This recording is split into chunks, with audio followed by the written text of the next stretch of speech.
আমাদের ঘরের লক্ষ্মীমার চেহারা যদি আমার সঙ্গে মিল না থাকে তাহলে কি করে হয় বলো তো। দেখো, লক্ষ্মীমার নাকটাও একটু মোটা, আমার নাকটা একটু মোটা, তো আমরা দুজন মিল রেখে আমি লক্ষ্মীমা নিয়ে এসেছিলাম পূজার সময়। তাছাড়া আমাদের লক্ষ্মীমা কিন্তু অনেক কিউট, আর আমার ছোট প্রতিমা দেখতে বেশি সুন্দর লাগে, বেশি কিউট লাগে। আর মাকে সাজানোর জন্য অনেকগুলো ফুল নিয়েছিলাম, আর এই ফুলগুলি ধুয়ে দেওয়া হয়েছে, নোংরা হয়ে গেছিলো।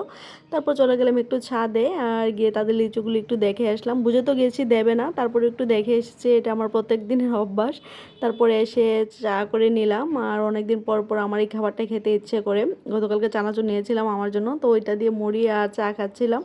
আর একা একা কোনো কিছু খেতেও ভালো লাগে না, কিন্তু কি করব, একা থাকি যেহেতু সব কিছু একাই খেতে হবে। তারপর টিফিন খাওয়ার পর বসে পড়লাম সবজির দোকান নিয়ে।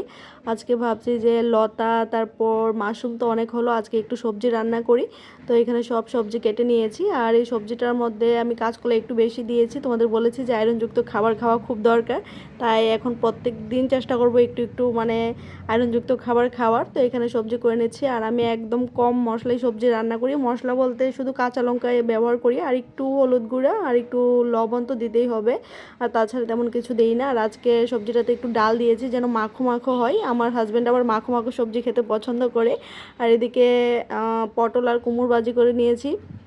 আর আজকে তেমন কিছু রান্না করব না, আমার জন্য কিছু রান্না করব না। যেদিন তাড়াতাড়ি রান্না শেষ হয়ে যায় ওই দিন মনে হয় আমার কাছে অনেকটা সময় থাকে, আর না হলে আমার কখন যে 3:30 বেজে যায় আমি বুঝতেই পারি না। 3:30 থেকে আবার টিউশনি শুরু হয়, যার জন্য আমার জন্য আর তেমন কিছু রান্না করলাম না। এটা দিয়ে আমিও খেয়ে নেব, আমারও যেহেতু খুব দরকার আয়রন খাওয়ার, তাই ভাবছি যে বরের তরকারি এখন প্রতিদিন আমিও খাবো।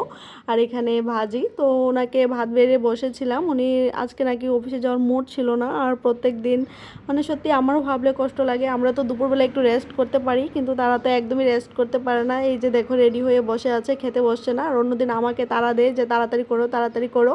তো তারপর বলছিলাম যে খেয়ে নাও, তারপর খেয়ে উনি বেরিয়ে যাচ্ছে। আর এখানে করে নিচ্ছে জুতা পলিশ, আর আমি দাঁড়িয়ে দাঁড়িয়ে দেখছিলাম, আর আমাকে বলছিল যে এগুলি ভিডিও করবে না, আর আমি লুকিয়ে লুকিয়ে বলছিলাম যে আমাকে ভিডিও করছি। তারপর চলে গেল অফিসে। আর আজকে অফিসে যাওয়ার সময় দেখি যে এখানে রেশন খুলে রেখেছে, আর আজকে এত বেশি রোদ দিয়েছে। তোমাদের কাদের কাদের এখানে এত রোদ পড়েছে অবশ্যই কমেন্টে জানাবে, আর গরমের কথা তো বলে লাভই নেই। তো আজ এই পর্যন্ত, এই সবাই ভালো থেকো, সুস্থ থেকো, টাটা।